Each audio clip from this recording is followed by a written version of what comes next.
figure out a good spot for a video. There isn't one because it's kind of hard to tell the temp from like looking outside. It's not a glorious day outside. So so yeah, hopefully the audio picks up just fine. Get the trains in. Yeah. So the trains have not been going by, but that just happened. So this is officially episode 1 of Dining with Doug. Josh and I recorded basically a jibber jabber jambalaya, and I hadn't like really figured out what I was doing with Josh was RPM, which have we talked about RPM?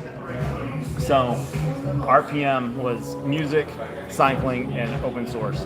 And there's a package management tool in open source called RPM. I've heard of it. Okay. So like, yeah, unless you've dealt with some Linux, you might not understand how the reference applies to everything, but music and cycling, probably not hard to figure out how RPM goes in there.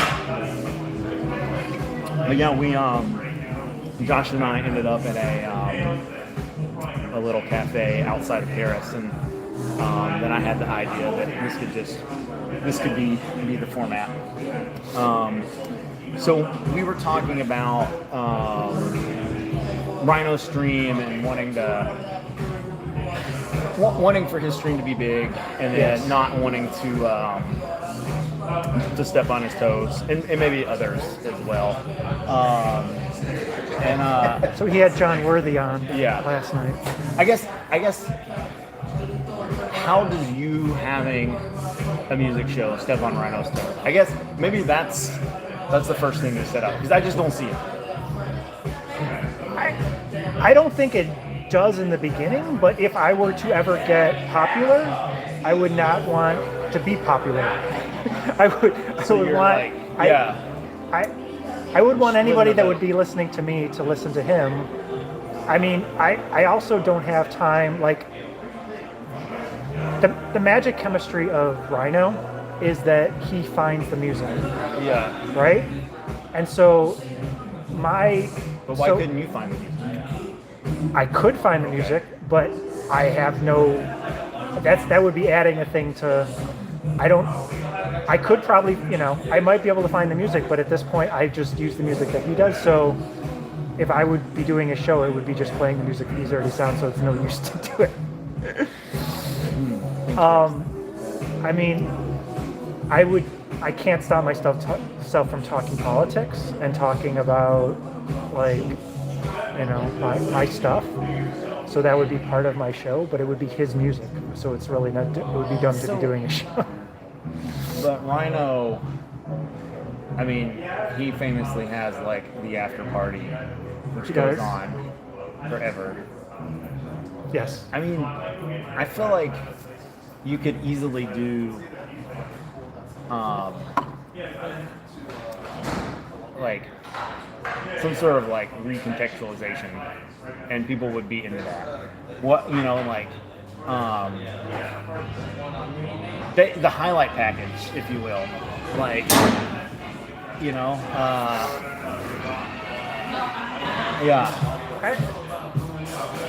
I mean, my entire. You like sports, so maybe that could be part of it. It could be. I don't like sports. Huh? I don't. To the level I like sports, I hate that serious psychological issues if you don't like sports. Well, I hate that I like sports. Like, the only thing I love is the Chicago Bears, and I hate myself for loving the Chicago Bears because I know it's destroying their brains. I know they're not. No baseball. No. I am a White Sox fan by birth, I guess. Okay. I would say, but and when they do well, I enjoy it. But I'm a Chicago Bulls because I grew up with Jordan. Yeah. But I don't watch it. So the only thing I care about is the Chicago Bears. I hate it. So. I don't know how to tie that into music. Yeah, there's no way. There's got to be a way. There's no way. Yeah, no, there's got to be a way. But I mean, so regarding music, so my whole thing is democracy of reach. So train number 2? I used to live near this area, and we lived in a condo that was right next to where the train runs. So, because I'm used to this, I remember it. So to me, the thing is, how do we make the music system better for, artists, for independent artists? Like, that's what I'm obsessed about. I think we need a better rate. I think we need a real radio app. I don't think there is like a great, like, there should be for radio. Is there any way we could turn down the music? I can have some. Thank you.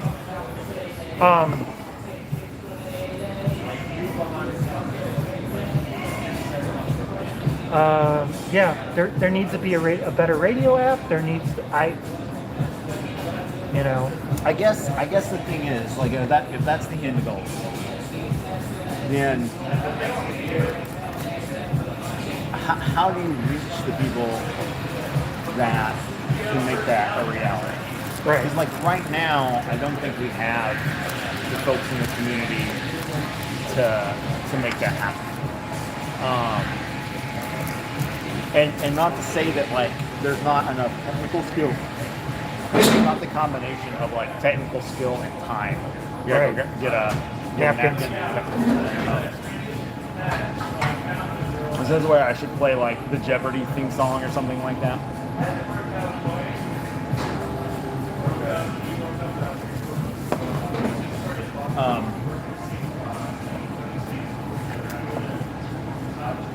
Yeah, I mean, I guess if that's the goal, then, like, if you're bringing people in. Okay. I mean, how do you bring people in? I'm saying, like, you were talking about if you get popular and, like, Right. I mean, I'm not going to get popular, but you might. Again, like, Rhino's show is so long, it's intimidating. But the people that do like it, really like which it. show? His main Double O show? It's only an hour. Well, I guess that's true. I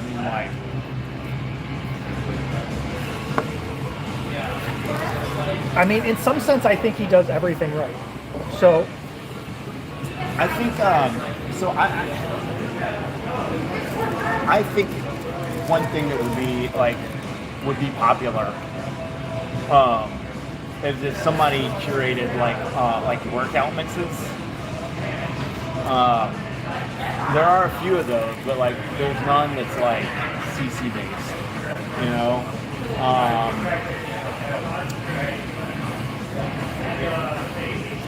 Yeah.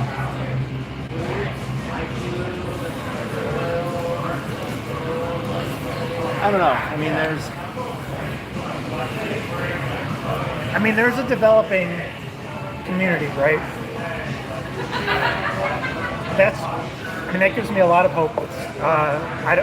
Anyway, the one I know of is there. Okay, hang on. Let's start at the beginning, right? Okay. There is independent music, right? There's Absolutely. independent. There's venues. There's people doing the good stuff. They are going around. They formed a band with their friends, and they're going around and playing places. And my only complaint is it's way bigger than music, which is that I think that the people doing the work, doing the great stuff, being awesome, are not the people that are getting all the attention. And I think they should. Like, and a lot of people say, like, the whole hipster mentality is, well, I don't want them to get attention. You're not supposed to get attention. No, I want the best. And then we're all going to have different views on what the best is, but I want the people doing the best stuff to get the most attention. I want there to be Rhino talks about it all the time, right? Like, you could spend $1,000 on a Taylor Swift ticket, or you could give, 100 artists $10. Like, yeah. that's the world I think we should want. Like, and then I think it just becomes more awesome because you can talk to people about music, and everybody hasn't listened to the same thing. And like, I don't know.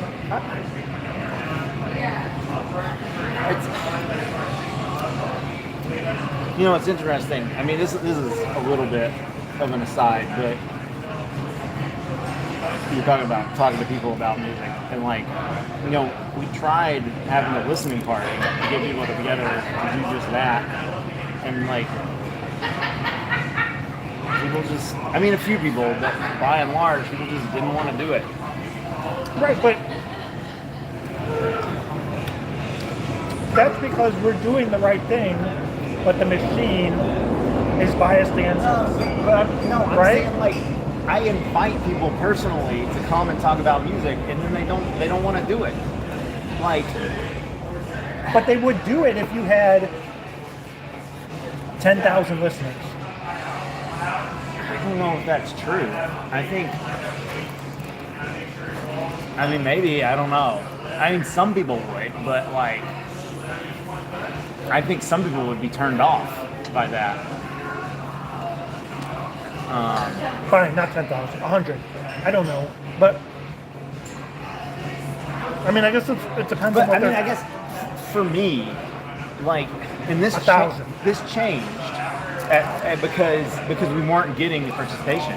But like, when we started the listening parties, it was literally because like shows were being canceled during the pandemic, and like I was like, people were complaining because they didn't have stuff to do, and I was like, well, let's get together and like talk about music. We can play music, we can talk about it, and I mean, it was like that initial group thing died after like a month.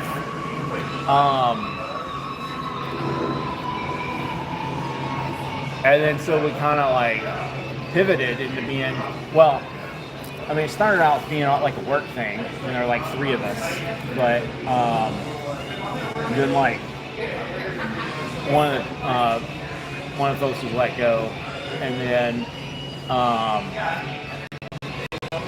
it kind of just started turning into like me bringing people in, and so it kind of just turned into a Creative Commons thing. But originally that wasn't the deal, and mostly we recorded it because like people who couldn't be there because of time zones and stuff, then like they would or just like they were busy that week, they could catch up with what was going on. But like we never, it just kind of just turned into me and Donnie, and and interestingly, I mean, like the me and Donnie era, like viewership wise, that was when we did the best, because Donnie and I were like kind of focused on like making it a show instead of a participatory thing because people weren't participating, and like we could try it again, but like the thing is that if we're gonna do like a participatory thing that's like like everybody like just shows up and like has fun or whatever, like it's gotta not be dependent on like me being there every week. Like you gotta have enough people to where somebody can just press play and like it happens. And even if it's not recorded, like if people just showed up, that might be enough. Like it doesn't necessarily have to be recorded, but like it's hard to kind of prove that people are showing up if you don't record it. So, I mean, you could sort of do, I guess, this is something that I haven't thought about at all until just right this second, but I guess you could do like the Instagram story sort of thing where you record it and then you leave it up for like a day and then it goes away. I mean, we could do that. And then people are going to be like less worried about saying something stupid because it's only up for an hour, or I mean for a day or whatever. We could do something like that potentially, but like. So how did Monument start? So that started in well, really the genesis of that was in 2008 with the first Open Everything in Madison. Open Everything was it came out of like the Shuttleworth Foundation. I don't know if they were literally the starters of it, but they were involved very heavily at the beginning. And it was largely what it sounds like, open data, open whatever, it was sort of like looking beyond open source. That was kind of the idea of that. And Wait, the Music Monument show yeah, so wasn't specifically music? no. Okay. So I'm saying Open Everything was about okay. like so Mark Shuttleworth was Right. like started to boot it. Right. And so like open source is like a code thing, but like the Open Everything was about basically like conversations about transparency and like what does it mean to do like open journalism, like all sorts of things, open government. What does openness mean in these different arenas? Okay. And so that was in December of 2028, the first one, and then we did another one. So in Madison we had an Open Everything conference. Okay. And what we did on that specific day, we sort of coordinated with, I believe the first one of the day was in Hong Kong, and then Hong Kong passed it over to Berlin, and then Berlin passed it over to us. And a guy named John Brighton was one of the guys in Hong Kong at the time, organizing that. Pretty sure it was Hong Kong. Somewhere in Asia. But it was John. So this was supposed to be like a 24-hour... Well, it just sort of like came up that. It kind of, so the first Open Everything was like a big conference. I think it was in South Africa where Mark Shuttleworth was from. And then they kind of suggested like other people should do this. Like it was like, an open invitation to like, let's make this a global movement. Like we've started it off with like this big budget conference thing. To open everything, basically. Yeah. Okay. And so John came back to the U.S. He traveled a lot. He was like big into like crowd surfing and crowdsourcing. Couch. I don't know what I said. Oh, yeah. Couch surfing. And maybe he's big into crowd surfing too. I don't know. But Rabble talks about that, about the couch surfing. Yeah. So anyway, he was back in New York and started started putting together a conference in New York, and so we in Madison piggybacked off of that and sort of. I think it was I can't remember if we ended up doing it the same day again or not. Maybe we didn't. Maybe we were just talking about it. I don't really remember. But we did another one that the first one was like kind of like a round table, everybody sort of talked. The second one we did in Madison was more like unconference bar camp style with like different stuff. So this was a conference, yeah, but there was a segment that was recorded and both broadcast and recorded. So we did a call with the folks in Berlin, and like they sort of like recapped a little bit about what the Hong Kong folks had been talking about. Okay. And then and then they sort of like were telling us like these were like the big topics that sort of like came up here, and it was sort of like get us like thinking about like are those topics relevant for our local community as well, like maybe they were things that would have come up anyway, maybe they weren't, but basically the idea was sort of like we weren't necessarily having to start from scratch, they could kind of like maintain kind of a global conversation. Yeah. And then like this was back when like Twitter was cool in like 2008. 2008, okay. Yeah. and everybody was live tweeting the events and using the open everything hashtag. Wow. Yeah, it was really cool 17 years ago. And so I don't remember if Tom was at the first one or not. Oh, But okay. Tom was at the second one for sure. And I had just gotten to Madison like in like June of was it June or July? That summer in Madison. So like, I was going to a lot of conferences and stuff just to like meet people because I didn't know anybody. And so I honestly don't remember like who. I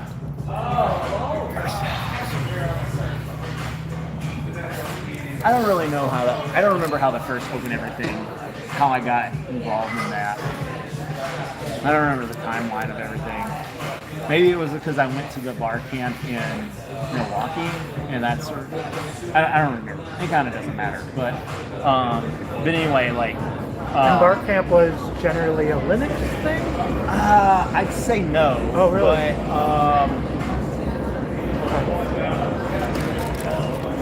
yeah. So the name bar camp comes from the O'Reilly, the publisher. Maybe they still do. I don't know. But they used to have a conference called Friends of O'Reilly. Okay. And so it would be abbreviated Foo Camp. And then so Foo and Bar are popular programming variables, So like, so you couldn't be Friends of O'Reilly because it wasn't O'Reilly sponsored, but they riffed off of that. And so in the Friends of O'Reilly was an unconference style. That's how they like designed it. You get all these like people that have written books together, and it's just like just find your people sort of thing. And like if the talk you go to is like not the talk you want to be in, go walk to another talk. Forum does that. So there's right, okay. So there's a Fediverse kind of thing that we do over Zoom every so many months anyway. Yeah. And so and I was part of a thing called Drinking Liberally. So that was a get together regularly of lefties basically. Yeah. But yeah, so we were trying to like figure out like, okay, like getting together and talking about this stuff is cool and all, but like what to do? Yeah, let's like actually do something sort of thing. And somehow getting together, I don't know what it was that we were trying to program or design or whatever. Somehow we happened upon something. Again, I don't remember. But like Tom was the only me and Tom were the only two people that showed up. And so we were just like talking. Because neither one of us were like we're both technical, but like Tom's like very front end. Well, I don't know if that's still true, but it was certainly at the time. It was very, very front end. And like, I'm not a developer. I mean, I can look at code and be okay with it, but I'm really more of a like systems engineer type. But we got talking, and we wanted to do a show that was Creative Commons musicians, like in Madison, like. But Tom was kind of like, we could put on a show, but like how is it gonna mean anything unless people like come into it like knowing a little bit about like Creative Commons? It's like, I mean, it almost turns into like a conference instead of a show if you're just like, having to tell people about like what Creative Commons is, this is why it's good, that sort of thing. And so Tom's idea was to have a podcast to sort of like build awareness, and then once we got to like some sort of like critical mass, then we could have this show. And I had done shows. So we were talking earlier about the punk rock club in high school, and then I mentioned that like we didn't really get anywhere in college. But what we did do is we put on a show in on campus. There's this thing called the Great Hall, which sounds much more Viking than it was, but you know, it was just a big auditorium, and like some of the band, like we had like I think it was 11 hours, 9 bands, and it was 11 and 9. Maybe it was the other way around. I don't know. Maybe some of the bands had, but I think we wanted to give all the bands some time. So I think it was 11 hours, 9 bands. They got to pull their stuff off the stage and that kind of stuff. All Creative Commons? No. This was before. This might have been. No, this was after Creative Commons had existed, but this would have been in spring of 2002, so it wasn't. It was very new, Creative Commons, but I had experience with like putting on shows, basically. You know, that like festival type stuff. You know, big, large billing sort of things. But yeah, some of the bands were like, we play to like empty rooms all the time. Who cares? And then they're like, it's like first they were like, this is awesome because like we had like a bunch of different. It was all like rock, but it was like, you know, some of the bands were metal. Some of them were like, maybe you wouldn't call them hard rock, even though we were the hard rock club, but like they were popular or whatever. And they were local bands, and we were like, we should get them because like they'll bring people in. And they were like, we wouldn't even know this band existed, even though they're right down the road, because like clubs don't book us and them at the same time, and like, you know, we might be able to like do something together now because like, you know, we've been like looking to go in like a harder direction or something. You know, they like all the bands were like super positive, like this is awesome that you guys do this sort of stuff. But like to me, it was like the place was empty. Like it was like, what are we doing here? Yeah. So I was just I gave it to one of my so I again, like I don't remember. I started to say this and I don't know how I got sidetracked. Sidetracking me is not a hard thing to do, but the thing about like me leaving organizations and then just like falling apart is like I have some sort of like logistical gift. I don't.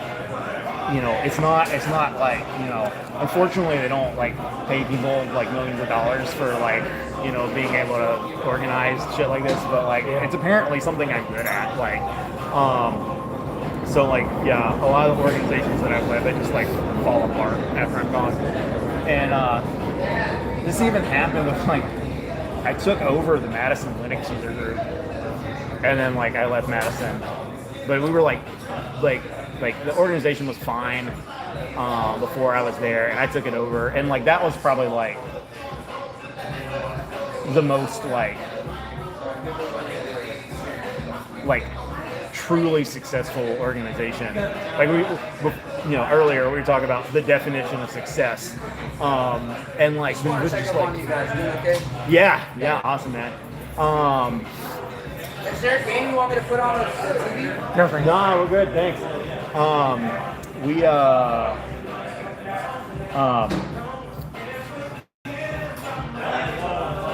But yeah, and then I left, and like just like it just all fell apart. And I'm like, how did this even happen? Like the organization was fine before I was there, and then we were like doing great, and like we had like.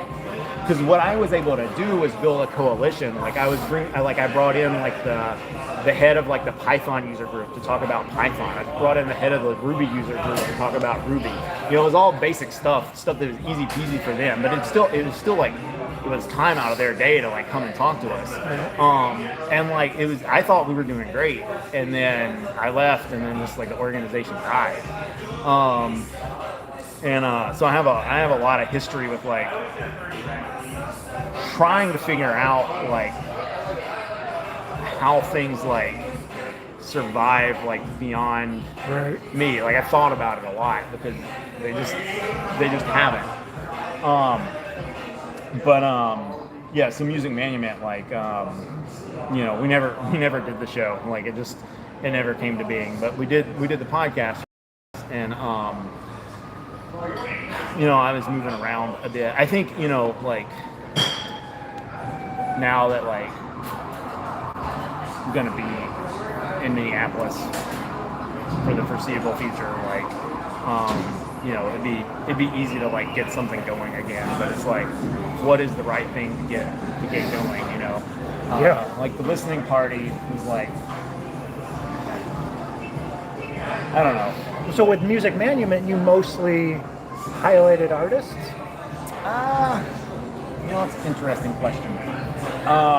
Probably, yeah, that's probably right. But there's a bit of a grab bag. We had folks on that did like, we had on the head of Jaminda, the head of like musician relations at Jamindo. We had on CC Mixter. We had on Craig. Who was Open Metal Cast. See, I think that's the thing. Like, I'm guessing that had energy and it lasted and it was a thing because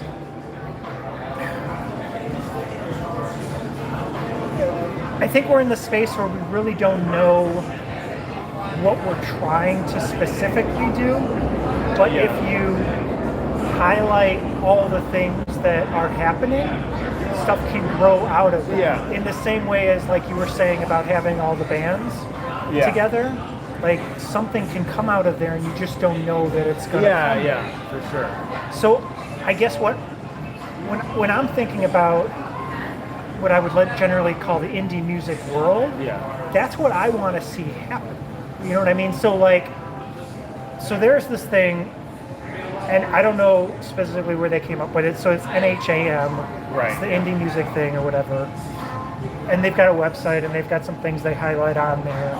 But as far as like content that they are creating, there's no show. Yeah.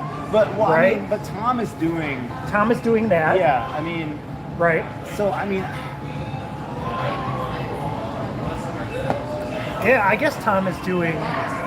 I think the two things that we're really missing is since Craig hung up. Well, Craig has since passed, unfortunately. But before that, he was dealing with cancer for a while. So he did the metal cast? Yeah, he did Open Metal Cast. There was also a show called Rage and Frustration for a while, but like there's not a hard rock / metal show in the ecosystem at all that I'm aware of. So that's one thing, and then the workout. And when you're saying doing a show, is that playing? Is that crate digging basically? I guess is there a better term than that? That's what Rhino does, right? Rhino finds music, and then he plays it, right? Yeah. Craig did some interviews, but that wasn't the main part of his show, And that's what Tom with Lorenzo's Music, which I wish he had different names, because he calls the show Lorenzo's Music, but it's also his band, right? Yeah. But he's played around with that a little bit. Like he has Tom Ray's art show, which I think he might still technically have, but that's like not music based. It's like drawing and things of that, other types of art. Yeah, he's an artist. He's good, and then he likes. I think that he called that American Bandito for a while. Okay. And then I think that just. Well, he collects and sells stuff, right? So I don't know exactly what happened to American Bandito, but that was his show for a little while. They had Tom Ray's art show. That's the chords. We've got to bring the worlds together. Yeah. And then there becomes a critical mass. Yeah. I feel like that can then allow other things to grow off of it, right? But we're all in these different. We're on the tendrils, right? We're on the tips of things, and there isn't a coming together. I feel like I don't know. Rhino and Tom are doing some stuff together. They had a bunch of music thing that they had. Well, so Tom did. I don't know.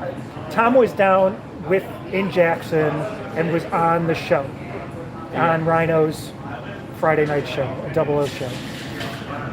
I don't know if he played somewhere else down there or not. Well, but there's recently there was a Ubuntu music thing that Tom right. did. Oh yeah, there was that too, and they both did that, right? Yeah. Well, yeah, I think that all the stuff that Tom put together was on Rhino's stream. So. Right. Yeah, I'm not sure how much like. But like, how do we? Like, I feel like we need something that like. Maybe it's even just a fucking website or something. Well, but they all have to promote it. Yeah. Well, I mean. Right? Yeah. We'd have to find something they all want to promote. We have to find something that NHIM would want to promote. We have to find something that everybody feels like this is the thing that. Yeah. And it means nothing more than this is our hub. Yeah. Right? Like. Yeah, I don't know. Like Rhino, they both have interest in there being better tools to consume their stuff. Sure. Right? They both have interest in. I don't know. I guess that's that's the main thing. Yeah. But like, if I was to say to somebody, "Hey, go listen to Rhino's show." Yeah. First off, they have to go to his website and they have to click the stream, right? Or they can subscribe to his podcast. Subscribing to a podcast, that's pretty normal in this world. You can do it on anywhere, anything you want. Yeah. Asking somebody to go to a website and click on a stream and listen to it is a little, it's normal for us maybe, but it's a little iffy for most other people. A lot of people want to be able to listen to something in the car, maybe. They want to be able to listen to something as, you know. I mean, the chat room is a big piece, from, I believe, of Rhino's thing. There's no way to do that unless you know what IRC is and you can set that all up. These are all things that, like, I feel like there's interest in making them better, and there should be interest in making them all better from like multiple different points of view. Like Owncast. So again, that's a thing I know about. Some other people know about. But Owncast brings together video, and it brings together a chat room, which is nice. But I don't think it feeds out to a stream. So like. I've looked into this a little bit, but I don't remember off the top of my head. But like everybody has interest in some of these different things, but if we could come together, even if we gave a couple bucks a month, we could maybe build it. Yeah. Right? Sure. And it would serve everybody's interests. Yeah. That's what we're missing. Yeah.